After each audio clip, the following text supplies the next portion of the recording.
ನನ್ನನ್ನ ಸೆರೆ ಹಿಡಿದಾಗ ಅಥವಾ ಅಫ್ಜಲ್ ಗುರು ವಿಚಾರದಲ್ಲಾಗಿರ್ಬೋದು, ಬುರಾನ್ ವಾರಿ ವಿಚಾರದಲ್ಲಿರ್ಬೋದು, ಮಾಧ್ಯಮಗಳು ಸುದ್ದಿ ಮಾಡಿದಾಗ it was also premature sir. ಕಡೆಗೆ ಏನಾಯ್ತು, ಈ ದೇಶ ಗಮನಿಸಿದೆ. ನಾವು ಈ ದೇಶದ ಇಂಟೆಗ್ರಿಟಿ ವಿಚಾರದಲ್ಲಿ ಮಾಧ್ಯಮವಾಗಿ ಸುದ್ದಿಯನ್ನು ಪ್ರಸಾರ ಮಾಡುವಾಗ ಈ ಕಾಗಕ್ಕ ಗೂಬಕ್ಕ ಕತೆ ಪ್ರಸಾರ ಮಾಡ್ಲಿಕ್ಕಾಗಲ್ಲ. We have to get the information from the official sources, though it may be unofficial statements. ಹೀಗೆ ನಾವು ಪ್ರಸಾರ ಮಾಡಿದಾಗಲೂ ಕೂಡ ಇದು ಪ್ರೀಮೆಚೂರ್ ಅನ್ನುವ ನಿಮಗೇನೆ ನಾನು ಕೇಳೋ ಪ್ರಶ್ನೆ.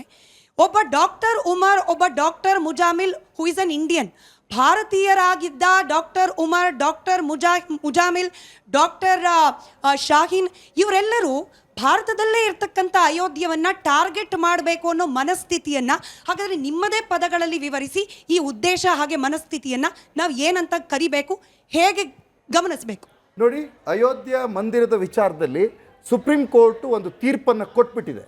ಆ ತೀರ್ಪನ್ನು ಈ ದೇಶದ ನೆಲ ಒಪ್ಪಿಬಿಟ್ಟಾಗಿದೆ. ಎಲ್ಲ ಜನರು ಸಹಿತ ಅದನ್ನು ಒಪ್ಪಿಬಿಟ್ಟಾಗಿದೆ. ಅದಕ್ಕೆ ಮತ್ತೆ ಈಗ ಚರ್ಚೆ ಮಾಡ್ತಕ್ಕಂಥ ಅವಶ್ಯಕತೆ ಇಲ್ಲ. ಯಾಕೆಂದ್ರೆ ಅದು ಸುಪ್ರೀಂ ಕೋರ್ಟ್ನ, ನಮ್ಮ ದೇಶದ ಅತ್ಯುನ್ನತ ನ್ಯಾಯಾಲಯ ಕೊಟ್ಟಿರ್ತಕ್ಕಂಥ